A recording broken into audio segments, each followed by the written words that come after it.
ఈరోజు మనం ఈ జాజికాయ గురించి తెలుసుకుందాము. జనరల్‌గా జాజికాయ అంటే మనం బిర్యానీల్లో, మసాలా కూరల్లో మాత్రమే వాడుకుంటామని తెలుసు మనకి. కానీ ఇది ఆయుర్వేదంలో దీనికి విశేషమైనటువంటి గుర్తింపు ఉంది.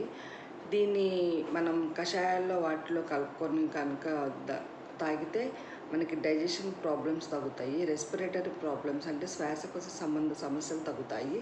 సో ఇది మనకి స్కిన్ ప్రాబ్లమ్స్, ఎలర్జీస్ని కూడా తగ్గించిద్ది. దీన్ని బాగా అరగదీసి దీనికి సరిపడా నువ్వుల నూనె రాసి మనకు స్కిన్ ఇష్యూస్ ఉన్న ప్లేస్లో ఎగ్జిమా అలాంటి వాటి చోట దురద ఉన్న చోటతో రాస్తే ఒక ఆయింట్మెంట్ లాగా పనిచేసిద్ది. ఇంకొకటి మనకి నిద్ర పట్టదు, చాలామందికి నిద్ర సమస్య ఉంటుంది.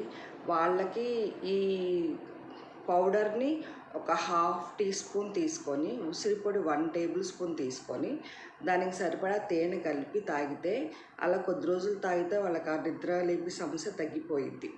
సో ఇంకా మనకు సంబంధించిన ముఖ్యమైన విషయం ఏంటంటే, సో మనకి ఫేస్ పైన పింపుల్స్ ప్రాబ్లమ్స్ ఉన్నవాళ్ళు, యాక్నే ప్రాబ్లమ్స్ ఉన్నవాళ్ళు, చిన్న చిన్న మచ్చలు ఉన్న వాళ్ళకి ఇది అరగతీసి కొంచెం రోజ్ వాటర్ కలిపి అప్లై చేసుకొని 10 to 15 మినిట్స్ ఉంచేసుకొని అలా వాష్ చేస్తే, కొద్ది రోజులు రెగ్యులర్గా చేస్తే మనకి ఆ డార్క్ స్పాట్స్ తగ్గుతాయి. మెయిన్ మనకు కావాల్సిందే. సో ఖచ్చితంగా మనకి రిజల్ట్ ఉంటుంది. కొద్ది రోజులు వీక్లీ థ్రైస్ అలా చేస్తే ఖచ్చితంగా మనకి దీనివల్ల మనకు ఫలితం లభిస్తుంది. ఓకేనా అండి?